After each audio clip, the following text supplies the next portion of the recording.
రే రే మావా, ఏమైందిరా?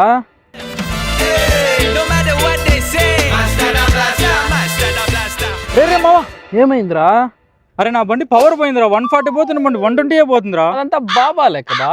ఎవరు మన సాయిబాబానా? నితిన్ అనేసి మార్కెట్ లో కొత్త బాబా. గత 2-3 నెలలుగా ఆయన ట్రెండింగ్ లో ఉన్నాడు. ఇటువంటి మావా అప్పటికి పవర్ పెట్రోల్ పట్టిస్తున్నారా? ఎక్కడ పోయినా XP95 స్పీడ్ పెట్రోల్ పట్టిస్తున్నారా? X95 అంటే 95% పెట్రోల్, 5% మాత్రమే ఇథనాల్ అనుకుంటారు. కానీ అందులో కూడా 20% ఇథనాల్ ఉంటుంది. అయితే నేను ఎందుకు పవర్ పెట్రోల్ పట్టించుకోవాలి? 10 రూపాయలు ఎక్కువ ఇచ్చి నార్మల్ పెట్రోల్ పట్టించుకుంటా. అలా అని చెప్పలేం, కానీ XP95 100 అనేది ఆక్టేన్ వాల్యూని చెప్తుంది. ఎప్పుడైతే ఆక్టేన్ వాల్యూ మంచిగా ఉంటుందో కంబషన్ చాలా మంచిగా జరుగుతుంది. కంబషన్ బాగా జరిగే కొద్దీ మనకి ఇంజన్ లైఫ్ అనేది ప్రొలాంగ్ గా వస్తుంది. ప్లస్ నాకింగ్ సౌండ్ రాదు. వాటి బెనిఫిట్స్ వాటికి ఉన్నాయి. ఏ బంక్ లో ఎంత ఇథనాల్ పర్సెంట్ మిక్స్ చేస్తున్నారు, వాటి ఆక్టేన్ వాల్యూస్ ఏంటి అని చెప్పేసి సైడ్ లో మీకు ఒక స్క్రీన్ షాట్ వేస్తాను మీ రెఫరెన్స్ కోసం. ఇలాంటి ఆటోమొబైల్ కంటెంట్ కోసం Travo.m07 ని ఫాలో అండ్ సబ్స్క్రైబ్ చేసుకోండి.